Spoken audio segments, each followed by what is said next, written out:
From the USA, police fatally shoot a man near the site of the Republican National Convention. They're not taking any chances after the assassination attempt. We are told that authorities and the witnesses of the shooting have said that security arrangements at the convention have come under the microscope because Donald Trump, the former president and Republican nominee, who was the subject of the assassination attempt, has now tightened security around him. A police union statement has said that while no officers were injured, but they saw a man brandish a knife while they were patrolling the area, and that's why they fired at him right away. I want to bring in my colleague Shashank Mattu for the latest on that. Shashank, good morning. What are you picking up on this case, and was this in the premises where Donald Trump was? So this is close to the where the Republican National Convention was going on, which is why you had the Ohio police officers who were, of course, there to assist the Republican National Convention security. It was why they were on edge, and of course took this security measure. Basically, what we know at this point in time is that officers from the Ohio State Police saw a man with two knives sort of engage in an altercation with another man. And then they went to intervene, and then they asked the gentleman in question to drop his knife. He did not comply, which led to them fatally shooting the person in question. So, of course, this happened outside on the convention's outer security perimeter. That's what we know at this point in time, which is why there was such strict security, and why, as you were mentioning, because of the assassination attempt on former President Donald Trump, there seems to be heightened security here for this Republican National Convention. Shashank, keep tracking the latest. Clearly, they are not taking any chances this time, but it does not end there.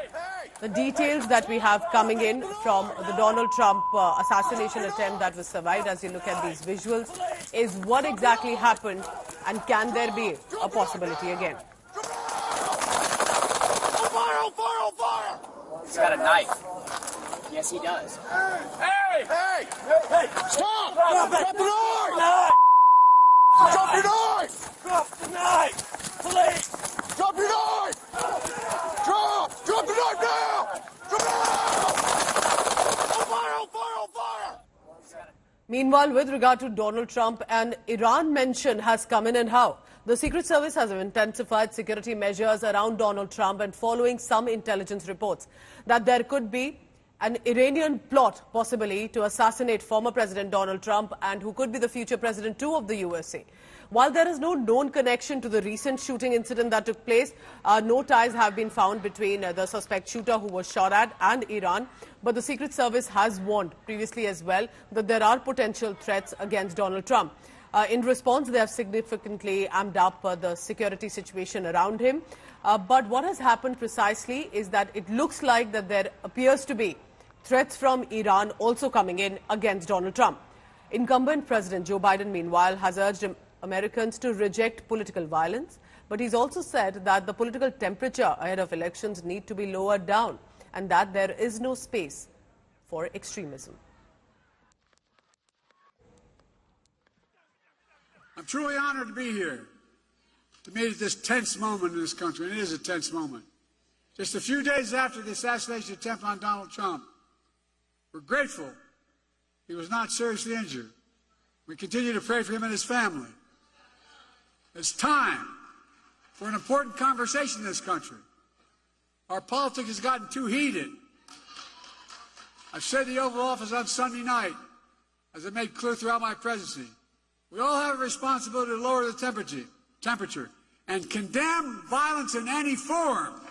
Let's try and understand and get some perspective on this. Joining me now is a special guest this morning, U.S. National Securities Analyst as well, Irina Sukuman. I hope, Irina, I pronounced that name correct. Welcome to the show here on India Today. Now, my question is about, with this Iranian plot that has come in, what do you think is possibly the reason of it? Because it shows that USA's presidential elections are not just about domestic politics, but global concerns as well.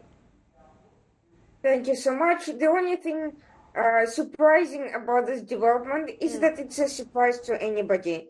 Iran has long since announced its intent to avenge the liquidation of Qasem Soleimani that took place on Trump's watch at the very end of his term.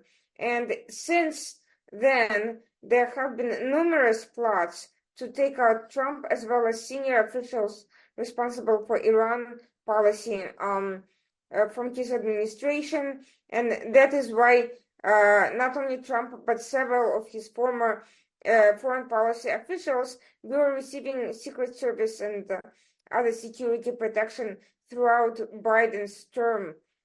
So this latest plot is not a new development, but rather apparently another fresh attempt to capitalize on the chaos and the sensitive security situation at the peak of the election year, and to try to fulfill the intent that Iran has announced earlier and that it has attempted to several times in the past. Correct. Unsuccessfully.